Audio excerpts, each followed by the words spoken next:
Hello दोस्तों, क्या हाल है आप लोगों के। मैस्तान ऑफिशियल में आप लोगों का बहुत बहुत स्वागत है। आई होप आपका दिन काफी बढ़िया जा रहा होगा।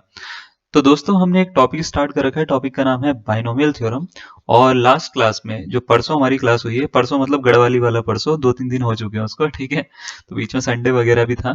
तो हमारी जो लास्ट क्लास हुई है उसमें हमने एक टॉपिक करा है बाइनोमियल थ्योरम की स्टार्टिंग, है ना। बाइनोमियल थ्योरम के बारे में हमने बताया कि वो कहाँ से आया, उसका बेसिक क्या है, उसमें x plus y whole raised to power n का कॉन्सेप्ट क्या है, उसका एक्सपेंशन कैसे ओपन होता है। तो पहले थोड़ा सा उसको रिकॉल कर लेते हैं कि हमने क्या क्या कराया है। ये आज जो है हमारा सेकंड लेक्चर है। हम इसमें ये बताएंगे कि बाइनोमियल थ्योरम का यूज किस तरीके से, और उसमें आगे की क्या क्या टॉपिक्स आपको पढ़ने हैं आपके एग्जाम के लिए, ठीक है। तो एग्जाम सेंटर्ड ही हम वीडियो बना रहे हैं, ऐसा नहीं कि इधर उधर के क्वेश्चन नहीं डालेंगे। जो एग्जाम में आते हैं पहले वो करवाएंगे, फिर लास्ट में एक्स्ट्रा क्वेश्चन कराएंगे, ताकि अगर आपको चाहिए कुछ एक्स्ट्रा तो वो भी मिल जाएगा आपको, ठीक है ना। तो पहले सिलेबस पे बेस्ड है, उसके बाद में थोड़ा सा एक्स्ट्रा इसलिए है कि वो पेपर का लेवल अगर थोड़ा बहुत इधर उधर करना होगा तो वो कर लेंगे, कोई दिक्कत वाली बात नहीं है, ठीक है।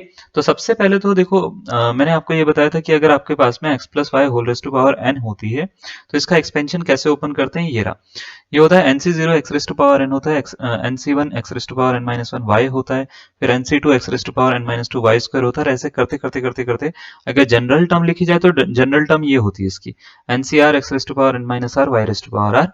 और ये खत्म होता है कहाँ पे, NCN x raise to power zero y raise to power n पे, ठीक है, या NCN y raise to power n पे। तो ये होती है इसकी एक्सपेंडेड फॉर्म। अगर आपको कोई भी मान लेते हैं एक्सपेंशन खोलना है तो ये एक्सपेंडेड फॉर्म ये होती है, ठीक है।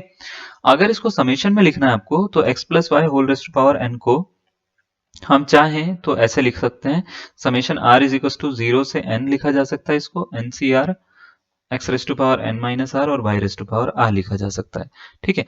माइनस में लिखना हो तो माइनस में कैसे लिखते हैं, तो x minus y whole raised to power n को हम इस तरीके से लिखते हैं, summation r is equal to zero से एन एन सी आर, ठीक है, x raise to power n minus r और y raise to power r तो सेम ही रहता है। इसमें एक चीज और आ जाती है, इनटू में minus one raise to power n और आ जाता है इसमें, ठीक है। इस एक्स्ट्रा की वजह से सिंबल चेंज होते हैं, ठीक है। तो ये माइनस वाला एक्सपेंशन बन जाता है। अगर आप क्या करें, ये फर्स्ट वाले फॉर्मूले में एक्स और वाई की जगह पे वन डाल दो तो ये one plus one whole raise to power n बन जाता है, यानी two raise to power n बनता है ये। और ये वैल्यू होती है summation r is equal to zero से n n C r, x की जगह पे वन रखोगे, वन की पावर कुछ भी हो सेम, वाई की पावर कुछ भी हो सेम, तो वन इंटू वन आएगा। तो इसका आंसर पूरा का पूरा ये है कि अगर summation r is equal to zero से एन एन सी आर मिलता है तो उसकी जगह पे आप two raise to power n रख सकते हो, ठीक है। इसका मीनिंग क्या है, इसका मीनिंग थोड़ा सा ऐसे समझिए, ये है एक्चुअल में एन सी जीरो प्लस एन सी वन प्लस NC2, ऐसे करते करते करते करते करते कहाँ तक ऐड हो रखा है, अगर मैं आपसे पूछूंगा तो ये ऐड हो रखा है NCN तक, ठीक है, NCN तक ऐड हो रखा है। और इसका answer two raise to power n आता है, क्लियर। अच्छा, बाकी यहाँ पे देखो फोर्थ और फोर्थ के बाद में आप ये इसको देख पाएंगे, फिफ्थ और सिक्स्थ ये भी लिखा हुआ वन प्लस एक्स की पावर एन का एक्सपेंशन क्या होता है, वन माइनस एक्स की पावर एन का एक्सपेंशन क्या होता है। ये हमने पहले पढ़ लिया था कल की क्लास में। और इसमें हमने ये भी बताया कि आपको कभी भी नंबर ऑफ टर्म्स निकालनी हो तो अगर दो मान लेते हैं दो नंबर्स हैं अपने पास में, या दो कुछ वेरिएबल्स हैं और इसका एक्सपेंशन खोलना है, बाइनोमियल एक्सपेंशन, तो इसमें टर्म्स जो होती हैं वो n प्लस वन होती हैं, है ना, n प्लस वन टर्म्स होती हैं। ये हम कल वाले ही रिकॉल करवा रहे हैं, ठीक है। अगर आपको ये सब कुछ आता है तो वीडियो को आगे कर लो, ठीक है, वीडियो को आगे कर लो, आपको सीधा नेक्स्ट कॉन्सेप्ट मिल जाएगा आपको, ठीक है। अगर आपको मान लेते हैं, सपोज करो x1 x2 ऐसे करते करते करते करते k टर्म्स है अपने पास में, ठीक है, k टर्म्स है और इसकी पावर n दे रखा है। तो टोटल टर्म्स अगर आपको निकालनी होगी एक्सपेंशन ओपन करने के बाद में कितनी निकलेंगी, तो याद रखिएगा उसका फॉर्मूला होता है n प्लस के माइनस वन और सी के माइनस वन, ठीक है, सी के माइनस वन, ये इसका आंसर होता है। तो एन प्लस के माइनस वन सी के माइनस वन क्या होता है बच्चे, इसका आंसर होता है। तो इस तरीके से ये वाले फॉर्मूले के ऊपर हमने कल डिस्कशन करा था और हमने ये बताया था कि इसके ऊपर क्वेश्चन किस तरीके से आते हैं, वो क्वेश्चन हमने कुछ सॉल्व करवाए थे। आज हम क्या करेंगे, नंबर ऑफ टर्म्स पे ही आगे की चीजें करेंगे, यानी हम ये सीखेंगे नंबर ऑफ टर्म्स पे और कैसे कैसे क्वेश्चन आते हैं, ठीक है। तो मैं आज थोड़ा सा आगे बढ़ रहा हूँ, ये देखिए, एक थर्ड, ये हमारा थर्ड ही है, मतलब फॉर्मूला जो हम, दो फॉर्मूले हम करा चुके हैं कल की क्लास में, ये आज थर्ड फॉर्मूला है। थर्ड फॉर्मूला ये है कि अगर आपके पास में x plus a whole raise to power n minus x minus a whole raise to power n आ जाता है, तो इसमें टोटल नंबर ऑफ टर्म्स निकालनी होती है तो वो n/2 होती है। और x plus a whole raise to power n minus x minus a whole raise to power n आ जाते हैं, तो टोटल टर्म्स जो होती हैं वो n/2 प्लस 1 होती है। मैं थोड़ा सा इसको ना आसान तरीके से बताता हूँ, पहले समझाता हूँ, फिर मैं ये बताता हूँ कि फॉर्मूला कैसे लगाना है, ठीक है ना। तो आप ऐसे समझिए कि आपने ये तो पढ़ा होगा ना, एक्स प्लस वाई का होल स्क्वायर क्या होता है, ये पढ़ा है आपने, है ना। क्या होता है, x square plus 2xy plus y square, ये होता है, ये सबको पता है। अच्छा, अगर सपोज करो मैं इसमें ऐड कर रहा हूँ एक्स माइनस वाई का whole square, x minus y का होल स्क्वायर, ठीक है, एक्स माइनस वाई का होल स्क्वायर, तो इसका मतलब इसका होल स्क्वायर क्या होता है, x square minus 2xy plus y square, ये होता है। अगर मैं आपसे पूछूं कि क्या इसमें टोटल टर्म्स इतनी ही आ रही है, या जैसे काउंट करो तो 6 टर्म्स दिख रही है, 6 है या कम है 6 से, तो आप बोलेंगे नहीं सर 6 से कम है, ये 2xy कट हो रहा है, ये प्लस का 2xy है सर, ये माइनस का 2xy है, और एक्स स्क्वायर ऐड हो रहा है सर, है ना, ऐड हो रहा है, तो ऐड होके ये बन रहा है 2x square, Y square add हो रहा है तो ये बन रहा है 2y स्क्वायर। तो इसमें अगर मैं पूछूंगा कितनी टर्म्स है, तो इसमें टोटल 2 टर्म्स हैं बच्चे हमारे पास में, एक पहली टर्म ये है, दूसरी टर्म ये है, तो नंबर ऑफ टर्म्स कितनी आई हैं, 2 आई हैं। आप समझ पा रहे हैं इस बात को।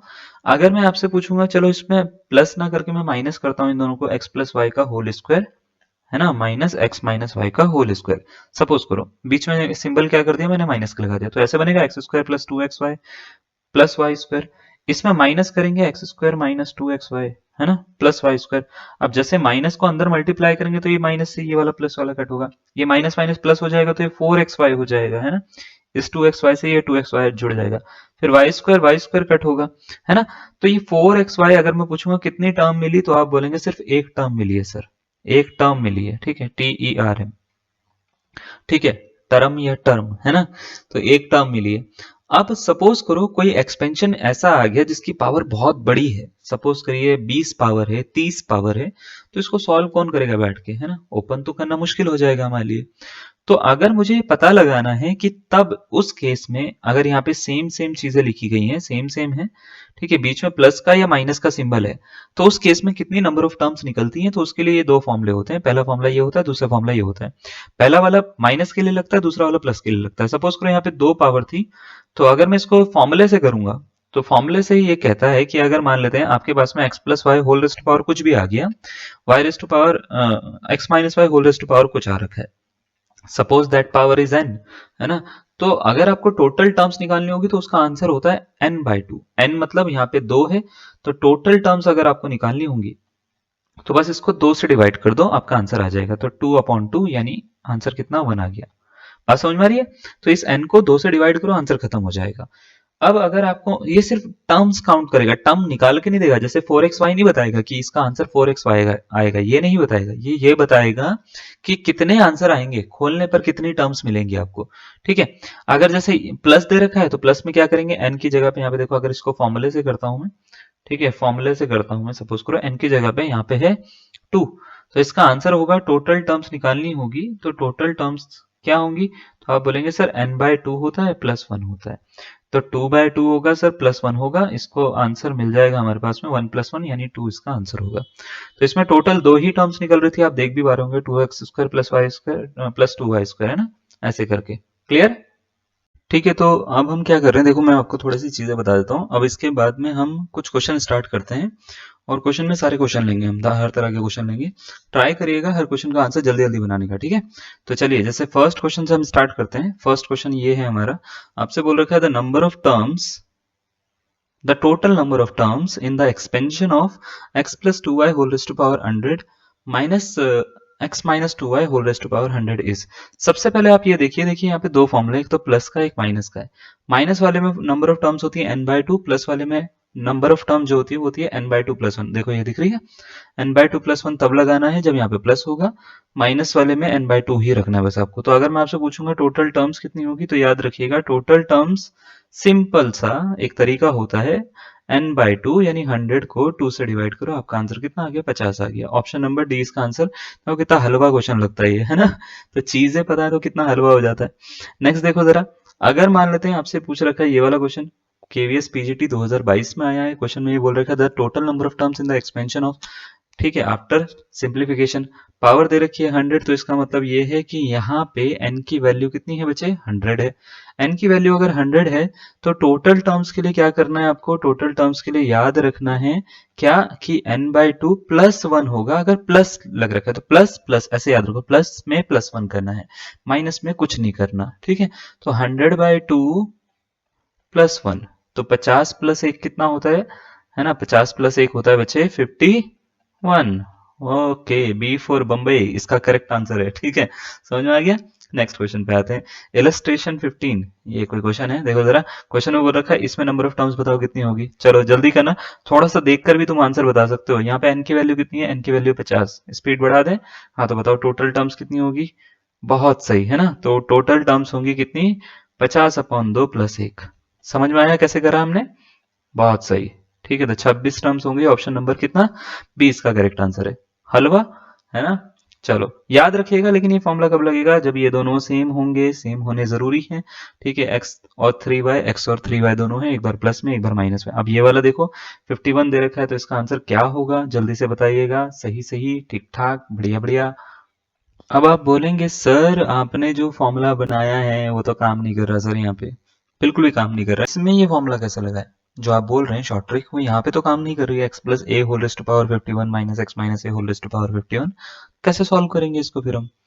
तो अब याद रखिएगा कभी ऐसा होता है तो यहाँ पे n की वैल्यू 51 है, तो 51 में तो भाई n/2 करोगे तो ये तो 25.5 आ जाएगा, है ना, 25.5 आ जाएगा, तो वो तो आपको आंसर नहीं लेना, है ना। तो आपको करना क्या है, अब जब भी इस तरीके से आएगा, ठीक है, तो उसमें उसके आगे वाली एक टर्म आपको ले लेनी है, जब मतलब 25.5 के नियरेस्ट, है ना, जो पहली टर्म आती है, पहला इंटीजर टर्म आती है, वो कौन सी आती है, तो आप बोलेंगे 26 आती है। तो आप ऐसे याद रखिए, टोटल टर्म्स निकालने के लिए आपको क्या करना है, सबसे पहले तो 51 में से ऐसे समझो कि हमने इसका आधा करा, उसमें +1 कर दिया हमने, या ऐसे समझ लो कि 25.5 आया, उसमें हमने क्या करा, 0.5 ऐड कर दिया, ऐसे समझ लो, 0.5 ऐड कर दिया हमने उसमें, तो 26 टर्म्स आ गई। तो इस केस में क्या करना है, 26 टर्म्स इसमें इसका आंसर होगा, ठीक है। तो याद रखिएगा अगर कभी ऑड नंबर आ जाता है पावर में, तो आपको थोड़ा सा मतलब जैसे इसका आंसर आएगा 25.5, है ना, तो इसको आपको क्या करना है, 26 टर्म्स ले लेनी है उस केस में, ठीक है। अगर मान लेते हैं 23.5 आता तो 24 टर्म्स हो जाती है उस केस में, ठीक है। तो इस तरीके से आपको लेना है। कंडीशन यही है, देखो ये काम चीजें कब करेंगी, जब ये दोनों सेम होंगे, ये दोनों सेम होने चाहिए, बीच में माइनस का सिंबल होना चाहिए, ये काम कर जाएंगी, ठीक है। फिर आपको कोई भी दूसरी चीज सोचने की जरूरत नहीं है, सर फेल होगी क्या, बिल्कुल भी फेल नहीं होगी, सही आंसर निकलेगा आपका। क्लियर। चलो नेक्स्ट क्वेश्चन पे देखते हैं हम। मैं आपको देखो रेस्ट्रिक्शन पहले ही इसलिए बता देता हूँ चीजों की, क्योंकि आप गलती ना करें कभी भी ना, एग्जाम में गलती होने के पूरे चांसेस होते हैं, तो गलती ना करें। और उनको देखो, उनके अंदर दिमाग है, वो खुद ही जानबूझ के, उनको पता है कि आप शॉर्ट ट्रिक वगैरह पढ़ के आए होंगे, तो वो ऑड टर्म्स भी दे सकते हैं, है ना, ऑड पावर भी दे सकते हैं वो, तो ऐसा कुछ नहीं है, ठीक है। चलिए, तो the total number of terms in the expansion of x + 5z whole raise to power 200 minus x minus 5z whole raise to power 200, चलो बताओ इसमें कितनी होंगी, है ना। फर्स्ट वाले का आंसर बताओ, तेरह वाले का, ठीक है। बताओ option number A, B, C या डी। बहुत बढ़िया, ऑप्शन नंबर ए इसका करेक्ट आंसर है। कैसे, n इज इक्वल टू कितना है, n इज इक्वल टू यहाँ पे 200, टोटल टर्म्स कितनी हो गई, यहाँ पे टोटल टर्म्स हो गई n/2, यानी 200 को किससे डिवाइड करो, 2 से डिवाइड करो, सो आ गया इसका आंसर, ठीक है। चलो 14 वाला देखें। 14 वाले में क्या है, 14 वाले में ये बोल रखा है the total number of terms in the expansion of x + 2000 whole raise to power 10 plus x minus 2000 whole raise to power 10, क्या होगा इसका option number A, B, C या डी, क्या होगा। बहुत बढ़िया, बी ऑप्शन इसका करेक्ट आंसर है, 6 आएगा इसका आंसर। क्यों, क्योंकि यहाँ पे टोटल टर्म्स का फॉर्मूला होगा बच्चे कौन सा वाला, n/2 + 1। n कितना, n है यहाँ पे 10, 10 को 2 से डिवाइड करो, प्लस 1 करो, तो 5 + 1 कितना हो जाता है, 6 टर्म्स आ गई इसमें। बस इतना सा आपको करना है, आपका आंसर सॉल्व हो जाएगा। समझ में आ रही है आपको बात, बहुत आसान है ना, है ना, मजा आ रहा होगा। चलिए अब हम क्या कर रहे हैं, आगे की चीजें बढ़ते हैं थोड़ा सा। जब भी आपको मान लेते हैं आप टर्म्स निकाल लिए, आपने सब कुछ कर लिया, तो एक चीज और होती है जिसको बोलते हैं हम सम ऑफ टर्म्स, ठीक है, sum of coefficients. Sum of coefficients क्या होता है, मैं आपको थोड़ा समझाता हूँ। जैसे सपोज करो, अगर मैंने आपसे बोला कि आपको x + y का होल स्क्वायर ओपन करना है, करना जरा, x² + 2xy + y², ऐसे ही होता है। तो अगर मैं आपसे बोलूं कि इसके कॉफिशिएंट क्या है, बताना जरा कॉफिशिएंट। कॉफिशिएंट्स मतलब ये होता है कि जो वेरिएबल के बगल में जो मल्टीप्लाई में नंबर दिखते हैं उसको कॉफिशिएंट बोलते हैं। तो क्या है कॉफिशिएंट, तो आप बोलेंगे इसका 1 है, इसका 2 है, इसका 1 है। तो इन सबको जोड़ के कितना आ रहा है, तो आप बोलेंगे सर 4 आ रहा है। सही है। अच्छा, अगर मैंने बोला 3x प्लस 2y का होल स्क्वायर, इसको सॉल्व करो, है ना, तो आप बोलेंगे सर ए स्क्वायर होता है प्लस बी स्क्वायर होता है, यानी 4y स्क्वायर हो जाएगा प्लस 2ab हो जाएगा, 3 दूनी 6 दूनी 12 हो जाएगा, 12xy, है ना, ऐसा कुछ बनेगा। तो अगर मैंने इसको बोला कि कॉफिशिएंट को आप क्या करिए, सम बताइए कितना होगा, कॉफिशिएंट का सम बताइए, तो आप बोलेंगे 9 करो 4 करो सर 12 करो, ठीक है। 12 और 4 होते हैं 16, 16 और 9 होते हैं 25, 25 आ गया इसका। तो ऐसे ही हम मान लेते हैं तीन टर्म्स का भी वेरिएबल का, तीन वेरिएबल्स का भी एक्सपेंशन जो है उसको भी ओपन कर सकते हैं, चार वेरिएबल का जो एक्सपेंशन है उसको भी ओपन कर सकते हैं। तो सबका सम निकाल सकते हैं हम, सही है बात। कुछ माइनस में भी हो सकती है, इसमें ऐसा हो सकता है सम होने के बाद में माइनस में इसका आंसर चेंज हो जाए, ये भी हो सकता है। तो होता क्या है, जब भी आपको निकालना होता है सम कॉफिशिएंट का, तो इसको निकालने के लिए एक शॉर्टकट होता है या आसान तरीका भी होता है।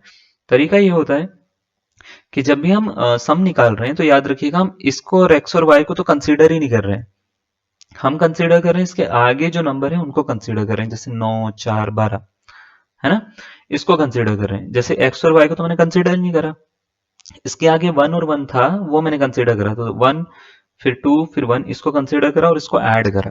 तो अगर मैं सम निकाल रहा हूं तो मैं एक्चुअल में क्या कर रहा हूं, इसको कंसीडर ना करने का मतलब है इसको अपने दिमाग में नहीं सोच रहा हूं या इसको 1 कंसीडर कर रहा हूं मैं। तो मुझे क्या करना है, जब भी आपको सम निकालना होगा, सम निकालने के लिए ऑलवेज पुट करेंगे आप x is equal to 1, y is equal to 1, या कुछ जितने भी वेरिएबल होंगे उन सबको 1 कंसीडर कर लेना, सिंपल सा कहना ये है। जैसे सपोज करो आपसे बोला जाता है फाइंड द सम ऑफ आपसे बोल दिया जाता है find the sum of coefficients, sum of coefficients in यही वाला 3x plus 2y whole square. तो आपको क्या करना है, x और y की जगह पे 1 और 1 डाल दो, जरा एक एक मिनट डाल के देखो क्या होगा। तो आप बोलेंगे 3 इंटू 1 प्लस 2 इंटू 1, हाँ या ना, बिल्कुल। 3 और 2 कितना होता है बच्चे, 5, तो 5 का स्क्वायर बन रहा है, इसका आंसर क्या 25 आ रहा है। तो आप बोलेंगे यस सर, क्या 25 ही था इसका आंसर, तो आप बोलेंगे यस सर 25 ही था। ठीक है।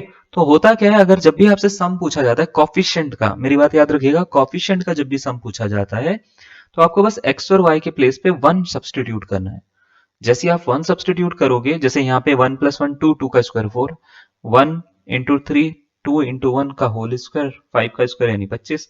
तो आपको पूरा का पूरा ये जो ओपन करके जो मिलता है ना, इसका जो कॉफिशिएंट मिलते हैं इनका सम आ जाएगा आपके पास में। तो जैसे इसका मीनिंग क्या है, आप जरा यहाँ पे पढ़िए, यहाँ पे लिखा हुआ है कि अगर आपको कॉफिशिएंट का सम निकालना है, जैसे ए एक्स प्लस बी वाई की होल पावर एन है, तो आपको सम निकालने के लिए a प्लस बी की होल पावर n का सम निकालना है, यानी x और y को कंसीडर नहीं करना, आपको इसको 1 कंसीडर करो। तो a और b ये जो दो नंबर होंगे इनकी पावर n का सम निकालना है, इनको जोड़ के, है ना, जो पावर आएगी उसको n कर देना है बस, है ना, मतलब n मतलब जितनी टोटल पावर होगी। ऐसे ही जैसे a b ये c दे रखा है, ए एक्स बी वाई प्लस सी जेड दे रखा है, तो ए बी सी काउंट करेंगे और इसको जोड़ के जो भी नंबर आएगा उसकी पावर ये ऊपर वाला कर लेंगे, तो मेरे पास में सम आ जाएगा। अब आपको अभी भी अगर समझ में नहीं आया तो मैं आपको सीधा बताता हूँ। जैसे आपको ये क्वेश्चन दे रखा है, क्वेश्चन में बोल रखा है what is the sum of coefficients of all the terms in the expansion of 45x minus 49 whole raised to power 4। 45x minus 49 whole raised to power कितना, 4 है, इसका बताना है आपको। तो आपको कुछ नहीं करना, आपको जो x दिख रहा है x को अपने दिमाग से हटा लो, 1 कंसिडर कर लो। तो 45 में अगर मैं 49 माइनस करूंगा तो कितना मिलेगा, तो आप बोलेंगे सर -4 मिल रहा है ना, 5 4 9 होते हैं, -4 मिल रहा है, तो 4 की पावर 4 कितना होता है, बस वही आपका आंसर हो जाएगा। तो 4 गुणा 4 गुणा 4 गुणा 4, माइनस तो हट जाता है ना।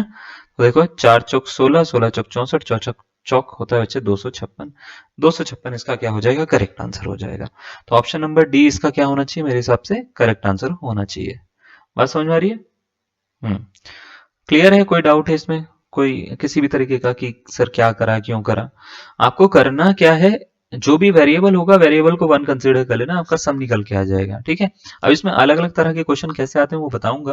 पहले हम क्या करते हैं, इस पे एक दो क्वेश्चन करते हैं। जैसे मैं आपसे पूछ रहा हूँ इसका सम बताओ, the sum of the coefficients of all the terms in the expansion of 2 plus 3x whole raised to power 99। चार ऑप्शन है आपके पास में, 10 सेकंड का टाइम देता हूँ, 10 सेकंड में हो जाएगा आपसे। 1 2 3 4, बताओ कौन सा इसका आंसर है। बहुत बढ़िया, ऑप्शन नंबर कौन सा, बहुत ही अच्छे, डी इसका करेक्ट आंसर है, डी फॉर देहरादून। ठीक है, 2 + 3 × 1 करो इसको, होल रेस्ट टू पावर 99 कर दो, तो कितना हो गया 5 रेस्ट टू पावर 99। ठीक है, चलो नेक्स्ट क्वेश्चन पे आ जाए। ये रहा नेक्स्ट क्वेश्चन। ये पूछा गया है भाई साहब टीजीटी 2022 में, क्वेश्चन में बोल रखा है कि इसका सम बता दो, x+1 whole raised to power 5 का सम कितना होता है कॉफिशिएंट का इसमें। ठीक है, कॉफिशिएंट का सम पूछ रहे हैं हम। ठीक है, इसका उसका सम नहीं पूछ रहे हैं, कॉफिशिएंट है इसमें, कॉफिशिएंट का सम पूछ रहे हैं। x+1 whole raised to power 5 में कॉफिशिएंट का सम कितना होता है। तो याद रखिएगा आपको क्या करना पड़ेगा, x की जगह पे 1 रखना है। तो 1+1 होल रेस्ट टू पावर 5 कितना हो जाता है, 2 रेस्ट टू पावर 5। 2 की पावर 5 का मतलब 2 × 2 × 2 × 2 × 2। ठीक है, 2 दूनी 4 दूनी 8 दूनी 16 दूनी 32, तो 32 ऑप्शन नंबर ए इसका क्या हो जाएगा, करेक्ट आंसर हो जाएगा। एक लाइन में खत्म कर सकते हैं आप इसको, है ना। एक लाइन में भी क्यों करना है, इसको तो आप देख के खत्म कर सकते हो, इतना इजी क्वेश्चन है ना। चलो नेक्स्ट क्वेश्चन देखो जरा। ये क्वेश्चन पूछा गया, the sum of the coefficients of all the terms in the expansion is. ठीक है, एक्सपेंशन कहाँ दे रखा है, ये दे रखा है 1 + x whole raised to power 2n +1। ठीक है, चलो स्टार्ट करो। यहाँ पे क्या चार ऑप्शन दे रखे हैं, बताओ कौन सा करेक्ट आंसर होगा। ठीक है, एक आंसर अपने दिमाग में रखना, ए बी सी या डी में से कौन सा होगा। x की जगह पे 1 रख देता हूं मैं, तो ये हो जाएगा 1+1 whole raised to power 2n+1। ठीक है, 1+1 कितना होता है, तो आप बोलेंगे सर 2 होता है, तो 2 इंटू सॉरी 2 की पावर 2n+1 बनेगा ये, है ना। तो इसका मतलब ये हो रहा है कि 2 की पावर 2n है इंटू 2 की पावर 1 है, यही तो मतलब होता है। अगर मैं पावर को ब्रेक करूंगा तो एक बार इसकी पावर एक बार इसकी पावर, तो 2 की पावर 2n को हम ऐसे लिख सकते हैं, 2 की power 2 whole raised to power n into 2 की पावर 1 को तो 2 ही लिख सकते हैं। तो 2 2 जा होता है 4, तो ये हो गया 4 raised to power n into 2, यानी ऑप्शन नंबर सी इसका क्या हो गया, करेक्ट आंसर हो गया। हलवा आसान लग रहा है ना। ठीक है, बहुत अच्छी बात है। नेक्स्ट क्वेश्चन पे आते हैं। पीजीटी 2022, देखिए जरा इस क्वेश्चन का आंसर आप कैसे निकालेंगे और क्या होगा आपके अकॉर्डिंग आंसर इसका। ठीक है, चलिए स्टार्ट करिएगा इसको। क्वेश्चन में बोल रखा है कि x+1 whole raised to power n है, इसका सम क्या होगा कॉफिशिएंट का।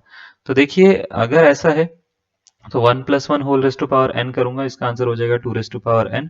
खत्म हो गया, ऑप्शन नंबर कौन सा, डी इसका करेक्ट आंसर है। समझ में आया। नेक्स्ट क्वेश्चन, चलिए पीजीटी 2010 का क्वेश्चन में बोल रखा था sum of the coefficient of the polynomials. ठीक है, ठीक है, पॉलिनोमियल क्या है, पॉलिनोमियल है 1+x - 3x² whole raised to power कितना है बच्चे, 15 है। तो सम कैसे निकालते हैं, सम निकालने के लिए क्या करना है, जहां पे x और या y जो भी वेरिएबल दिख रहे हैं इसको 1 कंसिडर कर लो। तो 1+1 - 3 इंटू 1 का स्क्वायर, ठीक है, होल रेस्ट टू पावर 15 हो गया। तो ये कितना हो रहा है, 1+1 2 होता है, -3 इंटू 1 3 हो जाता है, 2 - 3 की पावर 15, तो -1 की पावर 15 हो गया, -1 की पावर 15 -1 होता है। ये रहा आंसर, ऑप्शन नंबर कौन सा, ए इसका करेक्ट आंसर है। हलवा बहुत ज्यादा इजी। ठीक है, देखो नेक्स्ट क्वेश्चन ये रहा, ये है आपका, क्वेश्चन में बोल रखा है if C0, C1, C2 dot dot dot Cn are the coefficients in the expansion of 1 plus x whole raised to power n, then what is the value of C1 plus C2 plus Cn। ऐसे करते करते आपको बताना है कि इसका answer क्या होगा। तो देखो एक चीज मैं आपको बता देता हूँ, जो हम ये क्वेश्चन कर रहे हैं ना, इसमें क्वेश्चन में सारे के सारे क्वेश्चन में एक्चुअल में कर क्या रहे हैं, हम सम निकाल रहे हैं, हम यही तो कर रहे हैं ना। सम किसका निकाल रहे हैं, तो कोफिशिएंट का निकाल रहे हैं। तो अगर आपने बाइनोमियल एक्सपेंशन पढ़ा है x+y whole raised to power n, तो आपको पता होना चाहिए कि वो nc0 x raised to power मतलब n होता है, फिर nc1 ऐसे चलता है ना, x raised to power n -1 हो जाता है, y आ जाता है, फिर nc2 आता है। ठीक है, x raised to power n -2 आता है, y² आता है, और ऐसे करते करते करते करते ncn तक जाता है ना, y raised to power n। तो आप अगर इसको ध्यान से समझो, तो अगर मैं x और y, x+y की पावर कुछ भी n लिखा हुआ है और मैं उसके कोफिशिएंट का सम निकालना चाहता हूँ, तो x और y को 1 रखने का रीजन क्या है, कि मैं सिर्फ ये चाहता हूँ कि ये आगे वाले नंबर्स जो हैं, जैसे अगर मैं 1 रखूंगा, यहाँ पे 1 रखूंगा, यहाँ पे 1 रखूंगा x और y को, तो ये आगे वाले nc0 nc1 nc2 ये सब चीजें निकलेंगी मेरे पास में। क्या आप मेरी बात को समझ पा रहे हैं। तो अगर मैं 1 रखूंगा तो nc0 nc1 nc2 ऐसे करके ये सारा का सारा निकलेगा मेरे पास में। क्लियर है ये बात। तो कभी भी अगर हम कोफिशिएंट का सम निकाल रहे हैं, तो एक्चुअल में मैं ये इन सब वैल्यू का सम निकाल रहा हूँ। तो क्वेश्चन में हुआ क्या है, इस क्वेश्चन में ये बोला गया है कि आपके पास में एक एक्सपेंशन है 1+x whole raised to power n। ठीक है, ऐसा कुछ दिखता है ये 1+x whole raised to power n के जैसा। और इसके कुछ कॉफिशिएंट्स हैं। कॉफिशिएंट मतलब C0 का मतलब एक्चुअल में NC0 ही होता है। NC0 C0 एक ही बात है। ऐसे लिखो या ऐसे लिखो एक बात होती है। C1 को NC1 भी लिख सकते हैं।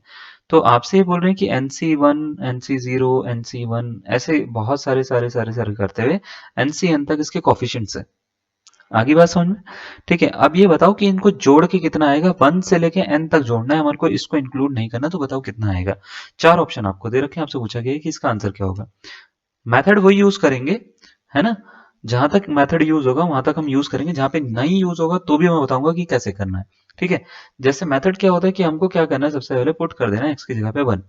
तो 1 पुट करेंगे तो 1 + 1 whole raise to power n आएगा, यानी 2 की पावर n। अब हमारे को ये दिमाग में रखना है कि ये इसका आंसर नहीं है, ये इसका आंसर नहीं है, ये इनकरेक्ट आंसर है। क्यों इनकरेक्ट है? क्योंकि ये जो सम है ये एक्चुअल में सम है NC0 NC1 NC2 और ऐसे करते करते NCN तक जो आता है उसका सम है 2 raise to power n। But हमारे को तो एक्चुअल में NC1 से लेके NCN तक का निकालना है ना। तो हमारे को ये NC0 तो चाहिए ही नहीं। अब ये चाहिए ही नहीं आंसर में, तो इसको हटाना चाहिए हमारे को। अब इसको हटाना है तो इसको इधर शिफ्ट कर दो। तो इसको इधर शिफ्ट करेंगे तो ये हो गया 2 raise to power n minus NC0। इसकी वैल्यू है NC1 NC2 NC3 plus dot dot dot plus NCN के इक्वल हो जाएगी, है ना। तो ये इसके जैसा लगेगा। अब देखो इसके जैसा लगेगा ये। तो अगर आपको मान लेते इसको सॉल्व करके पता लगाना है कि इसका आंसर क्या होगा, तो ये होगा 2 raise to power n minus 1। इसका आंसर 1 होता है, याद रखिएगा। देखो मैं लिख भी देता हूँ, NC0 की वैल्यू जो होती है 1 होती है। NCN की वैल्यू आपसे पूछेंगे तो भी 1 होती है। अगर आपसे NC1 की वैल्यू पूछेंगे तो वो n होती है। NC2 पूछेंगे आपसे तो n(n-1) अपॉन 2 फैक्टोरियल आता है। ठीक है, तो ऐसे NC3 पूछेंगे तो 3 फैक्टोरियल नीचे आ जाएगा, NC4 पूछेंगे तो 4 फैक्टोरियल नीचे आ जाएगा, और एक एक कम होते रहेंगे। जैसे NC3 निकालना होगा तो n(n-1) n-2, ठीक है, यहाँ तक जाएगा, और एक इसके फैक्टोरियल लग जाएगा, 3 पे फैक्टोरियल लग जाएगा। तो इस तरीके से ये चीजें बनती हैं, तो आपको ये याद रखना है। तो इसका आंसर आ रहा है बच्चे NC1 से लेके, अगर मैंने क्या करा NCN तक जोड़ा है, तो इसका answer 2 raise to power n-1 है, यानी ऑप्शन नंबर 20 का करेक्ट आंसर होगा। क्या आपको ये समझ में आया कि हमने इसको कैसे करा, ऑप्शन नंबर बी कैसे निकाला हमने आंसर? पक्का समझ में आ रहा है आपको? ठीक है, तो याद रखिएगा कई बार ना ऐसी चीजें आएंगी आपके पास में, और ऐसी चीजें आएंगी तो घबराना नहीं है भाई साहब। ये इसको करने का बड़ा आसान सा तरीका होता है। देखो कुछ के तो डायरेक्ट फॉर्मूले होते हैं, मैं आपको बता भी सकता हूँ, कुछ के तो डायरेक्ट फॉर्मूले हैं, लेकिन कुछ कुछ चीजें ऐसी हैं जो आपको करनी ही पड़ेंगी, है ना। मतलब सॉल्व ही करनी पड़ेंगी। उसके लिए आपको जनरल टर्म का फॉर्मूला लगाना पड़ेगा, बाकी चीजों का फॉर्मूला लगाना पड़ेगा। जैसे मैं कुछ फॉर्मूलाज मेरे को क्योंकि लगता है कि अब आपको बताने चाहिए, आप इस स्टेप में पहुंच चुके हैं कि आपको कुछ फॉर्मूलाज बताए जाएं, तो मैं आपको ये बता देता हूँ। देखो कभी भी ऐसे C0 लिख रखा है तो इसका मतलब ये होता है NC0 लिखा हुआ है, पहली चीज तो, है ना। C1 लिखा हुआ है तो इसका मतलब होता है NC1 लिखा हुआ है। ऐसे C2 लिखा हुआ है तो NC2। और कभी भी अगर मान लेते हैं आपको C0 C1 C2, है ना, ऐसे करते करते करते करते Cn तक ऐड करना पड़े, तो इसका answer always 2 raise to power n होता है। इसको इधर लेके जाएंगे तो 2 रेज़ टू पावर n-1, यानी ऑप्शन नंबर बी। ठीक है, और अगर आपसे कभी भी ऐसे बोल दिया जाता है कि भाई C1 है, इसमें C2 जोड़ना है, इसमें C2 नहीं, इसमें C3 जोड़ना है, सपोज करो C1 में क्या जोड़ना है आपको, C3 जोड़ना है, फिर C5 जोड़ना है, फिर ऐसे करते करते करते ऑड नंबर्स जितने भी हैं वो सारे के सारे जोड़ देने हैं आपको। या ऐसे बोल दिया जाता है कि C2 C4, है ना, C0 भी इवन होता है, C0 C2 C4 ऐसे करते करते इवन नंबर आपको जोड़ने हैं। सपोज करो ये n टर्म्स तक आप जोड़ रहे हो, कहाँ तक, n टर्म्स तक आप ये दोनों, ये भी n टर्म्स तक, ये भी n टर्म्स तक आप जोड़ रहे हो। ठीक है, तो इसका अगर आपसे पूछा जाएगा सम ऑफ ऑल ऑड कॉफिशिएंट्स, ठीक है, और डिग्री वाले जो कॉफिशिएंट्स आएंगे, ठीक है, उसका सम क्या होगा, या इवन वाले जो आएंगे, इवन वालों का सम क्या होगा। तो इवन वालों का पूछे या ऑड वालों को पूछे, याद रखिएगा always 2 raise to power n-1 होता है इसका। इसमें -1 पावर पे लगता है, याद रखिएगा, ऐसे नीचे नहीं लगता। जैसे यहाँ पे नीचे था ना, ऐसे नीचे नहीं लगता, इसमें -1 ऊपर लगता है पावर पे। तो कभी भी आपसे बोला जाएगा तो सिंपल सा याद रखिएगा। अच्छा कभी ऐसा हो जाए कि जैसे C0 जो दे रखा है, फिर माइनस में प्लस मतलब ऑल्टरनेट सिंबल है, पहले जीरो वाला प्लस में, फिर माइनस में, फिर प्लस में है, जैसे सपोज करो, और ये फिर माइनस में है, फिर प्लस में है, फिर माइनस में है ना। ऐसे करते करते करते करते मान लेते हैं कहीं तक चल रहा है -1 रेज़ टू पावर NCN तक ले लेते हैं। NCN ना लिखकर CN लिख देता हूँ मैं, है ना। सी एन तक ले लेते हैं इसको। तो इसका आंसर कभी पूछेगा जब वो ऑल्टरनेट टर्म्स को प्लस माइनस रखते हैं ना कभी भी इसमें, तो याद रखिएगा ये टर्म्स अगर मान लेते हैं ये कॉफिशिएंट्स हैं और वो सेम ही टर्म के हैं, है ना, तो ये ऑलवेज कट होते हैं, तो कट होके फाइनल आंसर जीरो देते हैं। ठीक है, अगर एन सी एन तक लेके जा रहे हैं हम, एन सी जीरो से एन सी एन तक हम उसको जोड़ रहे हैं, तो ऑलवेज जीरो आंसर देंगे। बात समझ में आ रही है आपको? कोई डाउट है? ठीक है, एक जब मैं फॉर्मूला लिखवा रहा हूँ तो एक दो फॉर्मूला आपको लिखवाना चलता हूँ, है ना। मैं क्या करता हूँ, दो तीन फॉर्मूला आपको लिखवा देता हूँ। एक होता है देखो C1 होता है, फिर उसमें मान लेते हैं मैं 1 2 3 4 मल्टीप्लाई कर दूँ सब में ना, जैसे फर्स्ट वाले में 1, सेकंड वाले में 2, थर्ड वाले में 3 कर देता हूँ मैं, C3, फोर्थ वाले में 4 कर देता हूँ, 4C4 लिख देता हूँ मैं। ये C4 का मतलब NC4 है, याद रखिएगा, ठीक है ना। ऐसे करते करते करते करते करते लास्ट वाले में मैंने n से मल्टीप्लाई कर दी और CN तक। तो अगर कभी पूछा जाएगा कि इसका आंसर क्या होगा, याद रखिएगा इसमें सेम ही रहता है ये 2n-1 वाला, लेकिन इसकी n से मल्टीप्लाई हो जाती है, n इंटू 2n-1 इसका आंसर होता है। तो मतलब ऐसे ऊपर वाले के जैसा लगेगा इसका आंसर, लेकिन इसमें n से मल्टीप्लाई हो जाएगी आंसर में, बस इतना सा आपको याद रखना है। बात समझ में आ रही है? अच्छा, क्या सर इसमें भी प्लस माइनस का जीरो ही होता है? हाँ, अगर मैंने मान लेते हैं यहाँ पे C1 ऐसे लिख रखा है, फिर -2C2 लिख रखा है, +3C3 लिख रखा है, -4C4 लिख रखा है ना, +5C5 लिख रखा है, ऐसे करते करते करते चल रहे हैं ये -1n है ना। तो याद रखिएगा इसका आंसर ऑलवेज जीरो होगा उस केस में। तो ये रिजल्ट है, आपको थोड़े से पता होने चाहिए। जैसे जैसे मेरे दिमाग में जो चीजें रहेंगी आपको बताने के लिए मैं साथ साथ बताता रहूंगा, ये रिजल्ट आपके काम आ जाते हैं। ठीक है, जैसे मान लेते हैं C0 CR, ठीक है, फिर मान लेते हैं मैं आर में जोड़ता रहूँ, जीरो में भी एक एक जोड़ता रहूँ, ठीक है ना। तो ये C1 हो जाएगा, CR+1 हो जाएगा, ये C2 हो जाएगा, उसके बाद में CR+2 हो जाएगा, ऐसे करते करते करते करते अगर मैं लेके जाऊँ लास्ट तक लेके जाऊंगा तो ये जीरो से सपोज करो rth टर्म तक लेके जा रहा हूँ मैं, या nth टर्म तक लेके जा रहा हूँ, तो ये सपोज करो CN-R और CN तक लेके जा रहा हूँ सपोज करो मैं इसको, तो इसका आंसर याद रखिएगा, इसका आंसर होता है 2n CN-R के इक्वल होता है। बाकी इसको आप फैक्टोरियल नोटेशन से खोलेंगे तो इसका आंसर मिल जाएगा आपको क्या होता है। ठीक है, कुछ ऐसा आएगा कि 2n factorial upon R factorial -R का होल फैक्टोरियल होता है ना, तो ऐसा कुछ मिलेगा, n-R का फैक्टोरियल और कुछ उसमें फिर n-R+R, तो शायद n+R मिलेगा, n+R का फैक्टोरियल। इसको खोल के देख लेना, मेरे हिसाब से यही मिलना चाहिए। ठीक है, तो ऐसा कुछ मिलता है इसको खोल के। तो ये कुछ रिजल्ट है आपको, मैं ये नहीं कहता हूँ कि आपको आज ही याद हो जाएंगे, लेकिन आपको याद रहेंगे तो ये ज्यादा अच्छा रहेगा आपके लिए। ठीक है, क्या इसके ऊपर क्वेश्चन आते हैं? हाँ भाई साहब, बिल्कुल आते हैं, अभी देता हूँ तुम्हारे को क्वेश्चन। ठीक है, चलो पहले एक क्वेश्चन मैं आपको बेसिक क्वेश्चन कराता हूँ, उसके बाद मैं आगे बढ़ूंगा। एक क्वेश्चन आपको बोल रखा है, if 1 + 2x - x² whole raise to power 6 है is equals to a0 + a1x + a2x², ऐसे करते करते a12x रेज़ टू पावर 12 तक है। तो बताओ a0 - a1 + a2 - a3 ऐसे करते करते a12 तक जब हम इसे सिंबल के साथ में ऐड या सब्ट्रैक्ट करेंगे तो आंसर कितना आएगा? ठीक है, तो चार ऑप्शन आपको दे रखे हैं, 32 आएगा, 64 आएगा, 2048 आएगा या 4096 आएगा। आपको ये बताना है कि कौन सा इसका करेक्ट आंसर है। आप इसको खुद ट्राई कर सकते हैं। यहाँ पे आपको दोनों ही साइड दे रखी है। जनरली क्या होता था, ये वाली साइड दे रखी होती थी और सम पूछा जाता था। यहाँ पे क्या हो रखा है, left hand side and right hand side दोनों दे रखी है। इसका मतलब कुछ ना कुछ यूज करना होगा राइट हैंड साइड का, तभी इन्होंने दे रखी है क्वेश्चन में, है ना। तो ध्यान से देखो, ये और ये एक जैसे ही है, बस इसमें एक्स नहीं है नीचे वाले में, और सिंबल का फर्क है। देखो एक्स की जगह पे यहाँ पे सिंबल शिफ्ट हो रखे हैं, मतलब प्लस माइनस के साइन जो है वो चेंज हो रखे हैं, बाकी तो सेम ही है। तो अगर मैं इसको सॉल्व करना चाहता हूं तो मुझे सॉल्व करने के लिए क्या करना चाहिए, मुझे इसको और इसको एक जैसा बनाना चाहिए। अगर ये इसके जैसा बन गया तो इन सबको जो ऐड करके आएगा वही इस सबको ऐड करके आएगा और वही इसका भी आंसर होगा, है ना। तो ये कैसे हो सकता है? देखो a0 तो पॉजिटिव ही है, ये वाला नेगेटिव है, फिर थर्ड वाला पॉजिटिव है, फिर फोर्थ वाला नेगेटिव है, फिर फिफ्थ वाला पॉजिटिव है। तो इसमें ऐसा हो रहा है प्लस माइनस का सिंबल शिफ्ट हो रहे हैं। ये कब पॉसिबल हो सकता है? जब मैं x की जगह पे -1 रख देता हूँ, है ना। ऐसे आपने पत्थर की लकीर नहीं है कि x की जगह पे 1 ही रखकर हर चीज का आंसर निकलेगा, ये भी बता देता हूँ मैं आपको।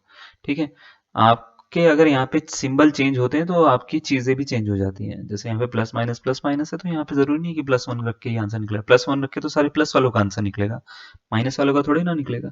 ठीक है, तो आपको क्या करना है, यहाँ पे माइनस रख देना है। जैसे आप रखेंगे तो देखो ये क्या होगा, -1 रखने पे ये वाला तो प्लस में ही रहेगा A0, ये वाला माइनस में हो जाएगा A1, फिर थर्ड वाला प्लस में हो जाएगा, फोर्थ वाला माइनस में हो जाएगा, फिर ऐसे करते करते करते करते लास्ट तक हो जाएगा ये। ठीक है ना, A12 x⁻12 तक। और इसकी वैल्यू इसमें जो -1 रखकर आएगा उसके इक्वल होगी, तो 1 प्लस 2 इंटू -1 है ना, -1 का होल स्क्वायर की पावर 6। ठीक है, तो 1 - 2 हो जाएगा, माइनस का स्क्वायर हो जाता है बच्चे +1, तो ये प्लस माइनस -1 रहेगा। ठीक है ना, क्योंकि ये +1 बनेगा, ये माइनस का हो जाएगा। ठीक है ना, तो 6 आ रही है पावर इसकी, इससे इसको काट दो, -2 की पावर 6 हो जाता है, 2 दूनी 4 दूनी 8 दूनी 16 दूनी 32 दूनी 64, 64 इसका क्या होगा, आंसर होगा ऑप्शन नंबर 20 का करेक्ट आंसर है। बात समझ में आई? ऐसे करना होता है, ऐसा नहीं कि आपने बिल्कुल ही रट लिया कि हाँ भाई 1 1 रखो आंसर खत्म। ना ना, मैं आपको हर चीज बता रहा हूँ ना, 1 कहाँ रखना है कहाँ नहीं रखना वो भी तो बता रहा हूँ ना। ठीक है, तो इसको नोट करिए, आप आगे बढ़ेंगे। ठीक है, नेक्स्ट क्वेश्चन देखो जरा। नेक्स्ट क्वेश्चन में क्या बोल रखा है, क्वेश्चन में बोल रखा है the sum of the coefficients of all the odd degree terms in the expansion of 1 + x whole raised to power 48। बताओ भाई, 4 ऑप्शन आपको दे रखे हैं, option number A, B, C या D, क्या होगा इसका आंसर, जल्दी बताना। ठीक है, एक्सपेंशन दे रखा है 1 + x whole raised to power 48, आपसे बोला गया sum of odd degree terms का सम कितना होगा। अभी आपको ना थोड़ी देर पहले मैंने कुछ चीजें बताई थी, मैं जरा बैक कर पाऊं अगर मैं इसको, तो मैं बैक करके दिखाता हूँ। बैक जा नहीं रहा, ज्यादा ज्यादा स्पीड से नहीं जा रहा है ना, इतनी स्पीड से तो नहीं जाए ठीक है, तो मैं एक मिनट बैक करके दिखाता हूँ आपको। कुछ चीजें मैंने करवाई थी आपको, थोड़ा सा ना ये बहुत कम स्पीड है, छोड़ो मैं लिख लूंगा, इससे ज्यादा जल्दी तो मैं लिख लूंगा, इसको रहने दो। ठीक है, मैंने आपको ये बताया था कि कभी भी आपको C1, C3, C5 odd terms को कभी भी ऐड करना हो, या इवन टर्म्स को कभी भी ऐड करना हो, जैसे C0, C2, C4, ऐसे करते करते n टर्म्स तक, तो इसमें टोटल नंबर ऑफ टर्म्स कभी भी निकालनी होती है, तो टोटल नंबर ऑफ टर्म्स कह रहा हूँ, सम ऑफ कोफिशिएंट्स कभी भी निकालना होता है, तो इसका आंसर कितना होता है, 2⁻n-1। ठीक है, इसमें देखो जब भी हम कोई भी एक्सपेंशन ओपन करते हैं ना, तो वो ऐसा होता है, x + y whole raised to power n जब भी हम ओपन करते हैं तो nc0 x raised to power n होता है। या ऐसा समझो, जैसे सपोज करो मैं कोई भी इवन या ऑड पावर का मैं ओपन कर रहा हूँ, जैसे 1 + x की पावर n ही ओपन कर रहा हूँ मैं, तो कैसे होता है, ये होता है nc0 + nc1 x होता है, प्लस nc2 x² होता है, प्लस nc3 x³ होता है, प्लस ऐसे करते करते करते चलता है, ncn x raised to power n तक चलता है, ऐसा कुछ होता है। तो अगर मैं आपसे पूछूंगा यहाँ पे ऑड डिग्री वाली टर्म्स कौन कौन सी हैं, तो आप बोलेंगे एक तो ये वाली टर्म है सर, एक ये वाली है, और ऐसे करते करते आगे मिलती रहेगी हमारे को। तो इसमें इसके कॉफिशिएंट बताओ, तो nc1 है और nc3 है, तो आपसे ये पूछ क्या रहे हैं, आपसे ये पूछ रहे हैं कि इनको ऐड करके कितना आता है। समझ गए बात? तो इसका मतलब आपसे पूछ क्या रहे हैं, वो आपसे ये पूछ रहे हैं कि आपको अगर ये एक्सपेंशन दे रखा है 48, पहले यहाँ पे तो n की वैल्यू तो 48 है, तो आप जब nc1 यानी 48c1, 48c1, फिर 48c3, फिर 48c5, और ऐसे करते करते जब इनको n टर्म्स तक ऐड करते हो, यानी जो नंबर ऑफ टर्म्स है वहां तक ऐड करते हो, तो इसका आंसर कितना होगा। तो क्या हमने आपको ये सिखा रखा है कि इसका आंसर 2⁻n-1 होता है। इसको अगर 48 को अपने दिमाग से थोड़ी देर के लिए हटा दो, तो ये कुछ ऐसे लिखा हुआ दिखेगा ना आपको, जो अभी थोड़ी देर पहले फॉर्मूला लिखाया था। ये फॉर्मूला कहीं देखा है आपने? हाँ बिल्कुल देखा है आपने, है ना, तो ये वाला फॉर्मूला आपने कहीं तो देखा होगा, तो ये उस फॉर्मूले के जैसा ही लगेगा। तो आपको बस ये देखना है n कितना है यहाँ पे, वो आंसर खत्म। 48 - 1 तो कितना हो गया, 2⁻47। बस, इवन का पूछेगा तो भी ऐसे ही करना है, ऑड का पूछेगा तो भी ऐसे ही करना है। याद रखिएगा, x + y whole raised to power n की फॉर्मेट में होना चाहिए वो, ऐसा नहीं कि x + y + z की पावर में निकाल दिया आपने n में, तो नहीं होगा ये काम। ठीक है, x + y whole raised to power n में बाइनोमियल एक्सपेंशन जैसे हम ओपन करते हैं उसके बेसिस पे हम इसका वो निकाल रहे हैं। तो इसके साथ में, और जो पिछले क्वेश्चन करे उनके साथ में कंडीशन है। अब जैसे एक क्वेश्चन ये दे रखा है, ये वाला क्वेश्चन देखिए जरा, what is the sum of the last 5 coefficient in the expansion of 1 + x whole raised to power 9 when it is expanded in ascending power of x। ठीक है, तो बताओ क्या होगा, ये आपसे पूछा गया है। तो भाई मैंने आपको क्या बताया, हर जगह पे शॉर्ट ट्रिक नहीं लगेगी, है ना, हर जगह पे शॉर्ट ट्रिक लगानी भी नहीं है और लगेगी भी नहीं। तो जहां पे शॉर्ट ट्रिक नहीं लगेगी वहां पे क्या होगा भाई, वहां पे आपको बेसिक मेथड से करना पड़ेगा। अब आपको सबसे पहले तो, जैसे बेसिक मेथड क्या कहता है, बेसिक मेथड ये कहता है कि आपको x प्लस वाई का एक्सपेंशन ओपन करना आना चाहिए। x प्लस वाई का एक्सपेंशन क्या होता है एन सी जीरो, है ना, फिर n C one x, n C zero x raise to power n, फिर x raise to power n minus one y. अगर मैं इसमें ही आपको बोलूं कि आपको एक एक्सपेंशन और करवाया है मैंने, जो स्टार्टिंग में दिखाया था वीडियो की, मैं दिखाऊं, ये वाला one plus x raise to power n का, ठीक है। इस एक्सपेंशन को जरा ध्यान से देखो, और इसके बेसिस पे अगर मैं आपको बोलूं कि ये क्वेश्चन सॉल्व होगा तो कैसे होगा, मैं आपको थोड़ा सा दिखाता हूँ। जैसे सपोज करो, क्वेश्चन कहाँ गया, ये रहा, ठीक है। जैसे सपोज करो आपको कभी भी ऐसे एक्सपेंशन ओपन करना होता है one plus x raise to power n का, तो एक तो समेशन में उसकी नोटेशन होती है, एक नोटेशन अभी बताई थी आपको, एन सी जीरो प्लस एन सी वन एक्स होता है, plus n c two x square होता है ना, plus dot dot dot plus n c n x raise to power n तक होता है। तो अगर मान लेते हैं 9 पावर तक खोलना है मुझे इसको, ध्यान से सुनना, अगर मेरे को 9 पावर तक खोलना है, जैसे one plus x raise to power 9 है, एन की वैल्यू 9 है ना इस समय, तो ये कैसे खुलेगा, तो आप बोलेंगे सर ये ऐसे खुलेगा, 9C0 आएगा सबसे पहले, फिर 9C1 आएगा, फिर x आएगा इसके साथ में, फिर 9C2 आएगा, एक्स स्क्वायर आएगा, फिर ऐसे ही करते करते करते करते करते 9C9 आएगा, एक्स रेस टू पावर 9 आएगा। हाँ जी या ना जी, बिल्कुल सही बताइए, ऐसा ही होगा, ठीक है। अब अगर आपको पता है कि ऐसा होगा तो आपसे पूछ रखा है कि लास्ट 5 बताओ, जोड़ के कितने आएंगे, तो लास्ट 5 कौन कौन से होंगे, तो sum of last 5 coefficient, sum of last 5 coefficients, ठीक है। तो लास्ट 5 कौन कौन से होंगे, देखो एक तो होगा आई गेस पांचवा, छठा, सातवां, आठवां और नौवा, यही होंगे ना, नौवा 9C9, ठीक है। 1 2 3 4 5 यही होते हैं ना लास्ट 5, देखो पीछे से गिनो, 1 2 3 4 5, सही है ना। इनका आपको बताना है कि सम कितना आएगा। अब हमको कॉफिशिएंट का सम बताना है, तो एक्स की पावर नहीं ली है मैंने, वरना एक्स की पावर 9 आती, यहाँ पे 8 आती, यहाँ पे 7, यहाँ पे 6, ऐसे करके पावर आती, बट हमने नहीं ली है। तो आपको याद रखना है, कभी भी अगर आपको खोलना है इस तरीके से, मतलब चीजों को निकालना है, तो भाई साहब एक फॉर्मूला होता है एनसीआर का, एनसीआर का फॉर्मूला होता है n factorial upon r factorial n minus r का होल फैक्टोरियल। तो उसकी हेल्प से इसको खोलना होता है, जैसे 9C5 को 9 फैक्टोरियल अपॉन 5 फैक्टोरियल 9 माइनस 5 का होल फैक्टोरियल लिखना पड़ेगा आपको। ऐसे ही 9C6 वैसे तो 9C3 के इक्वल होता है, लेकिन मैं इसको पूरा सॉल्व करके दिखाता हूँ आपको, 9 फैक्टोरियल अपॉन 6 फैक्टोरियल 9 माइनस 6 का होल फैक्टोरियल, ऐसे ही है 9C7 9C8 9C9 सबको सॉल्व करना पड़ेगा, ठीक है। तो जब आप इसको सॉल्व करोगे, मैं इसको डायरेक्ट सॉल्व कर सकता हूँ क्योंकि मैंने कॉम्बिनेशन आपको पढ़ाया है, और पता नहीं आपने पढ़ाया या नहीं पढ़ाया, तो मैं आपको बताता हूँ कि क्या है। ये 9C9 को यहाँ पे लिख देता हूँ मैं, 9C9 कुछ फॉर्मूले यूज कर रहा हूँ, एक एनसीआर जो होता है वो एनसीएन माइनस आर के होता है इक्वल, दूसरा होता है NC2 की वैल्यू कभी भी निकालनी हो तो वो होती है n n minus one by two, NC3 निकालना हो तो होता है एन एन माइनस वन, ठीक है, n minus two by three factorial यानी 6 होता है।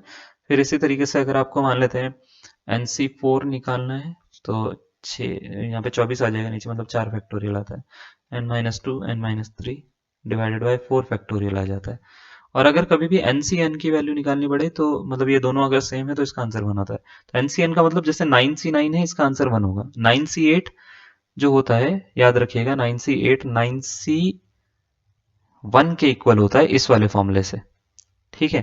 तो इन दोनों का जो डिफरेंस होता है वो आपस, जैसे 9C8 में पूछूंगा किसके इक्वल है तो 9C1 के, इन दोनों का डिफरेंस वन का है ना, तो वन के इक्वल होगा।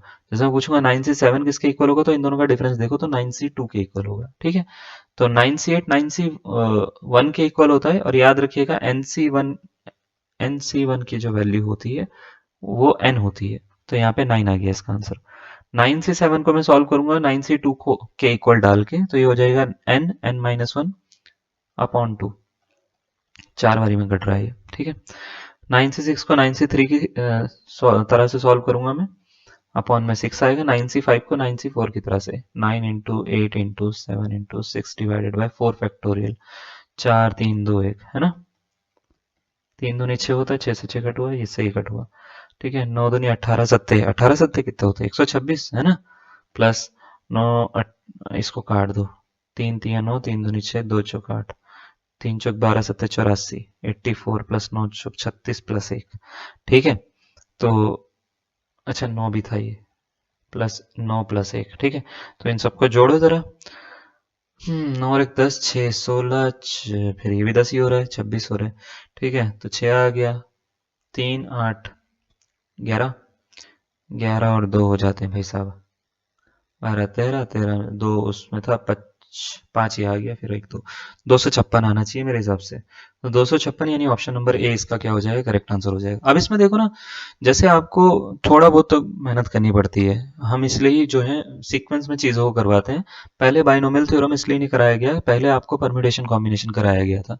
उसका रीज़न ये है कि परम्यूटेशन कॉम्बिनेशन के बहुत फॉर्मूले यूज़ होंगे इसमें। सीक्वेंस सीरीज जो है उसके भी काफ़ी सारे फॉर्मूले यूज़ होंगे इसमें, एपीजीपी के भी फॉर्मूले यूज़ हो जाते हैं, कई बार स्पेशल सीरीज के फॉर्मूले भी यूज़ हो जाते हैं। तो अगर आप 12th लेवल की चीज़ें कर रहे हो तो उसमें तो कुछ भी नहीं है ना। लेकिन अगर आप सच में एग्जाम के लिए पढ़ रहे हो तो फिर तो उसमें पढ़ना पड़ेगा ना आपको सब चीज़ें, तो उसमें सब चीज़ें आती हैं। तो ये सब चीज़ें अगर आपको आती होंगी जो मैंने साइड में लिखी है, यानी राइट हैंड साइड में जो लिखी है, तो ठीक है। नहीं आती होगी तो आपको थोड़ा सा स्ट्रगल हो जाएगा फिर आपके लिए। तो पहले आप ये सब चीज़ें पढ़िएगा, सब पढ़ा रखा है हमने, है ना। इसमें कुछ भी ऐसा नहीं है कि नहीं पढ़ा है, सब पढ़ा रखा है। इसको आप पढ़िएगा, आपको सब समझ में आ जाएगा। ठीक है, कैसे चल रहा है। चलो क्लियर, क्लियर ना। ठीक है, चलो फिर और देखें क्या। एक क्वेश्चन और कर लेते हैं, उसके बाद मैं होमवर्क दे दूंगा आपको या छोड़ दूंगा क्लास को। ठीक है, बस एक क्वेश्चन तक और थोड़ा सा मेहनत कर लो। क्वेश्चन में बोल रखा है what is the sum of the coefficient of the first and the last term in the expansion. अरे भाई साहब, ये तो बहुत ही इजी क्वेश्चन है। चलो बताओ क्या होगा इसका आंसर, 1 होगा, 2 होगा, n होगा या 2n होगा। ठीक है, सही आंसर बताना। सही आंसर नहीं बता पाए तो बहुत ही बुरा हो जाएगा तुम्हारे साथ में। ठीक है, मुझे तो बिल्कुल अच्छा नहीं लगेगा अगर आप सही आंसर नहीं बता पाए। ये क्वेश्चन सच में इजी है, मतलब सच में ही इजी है। पहली और लास्ट कोफिशिएंट का सम क्या होगा ये आपको बताना है। तो आपको जब भी पता है, जब भी हम एक्सपेंशन खोलते हैं तो होता क्या है, 1 प्लस का ही खोलता हूँ मैं, जरा एक मिनट ना। सपोज करो 1 plus x raise to power n का एक्सपेंशन खोलते हैं। कहाँ से स्टार्ट होता है वो, एन सी जीरो, फिर एन सी वन तक जाता है, फिर ऐसे करते करते लास्ट तक कहाँ तक जाता है, n c n x raise to power n. हाँ या ना। हाँ जी, बिल्कुल। तो इसमें पहला और लास्ट को जोड़ के क्या आता है ये पूछ रहे हैं वो आपसे, समझ गए। तो यहाँ पे 2 पावर एन है ना, पावर में 2n है तो कोई दिक्कत नहीं है, इसको ऐसे खोलेंगे 2nc0 प्लस 2nc1 x हो जाएगा, plus dot dot dot plus 2nc2n x raise to power 2n, ऐसे चलेगा। समझ गए।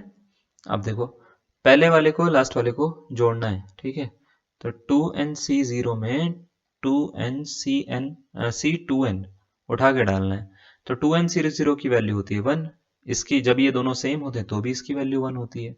तो 1 प्लस 1 कितना होता है, बहुत ही बढ़िया, ऑप्शन नंबर बी इसका करेक्ट आंसर है। ठीक है, ये था हलवा क्वेश्चन आया था ये। ठीक है, तो समझ में आ रही है आपको बात। ठीक है, लास्ट क्वेश्चन था तो इसमें वीडियो को हम एंड करेंगे।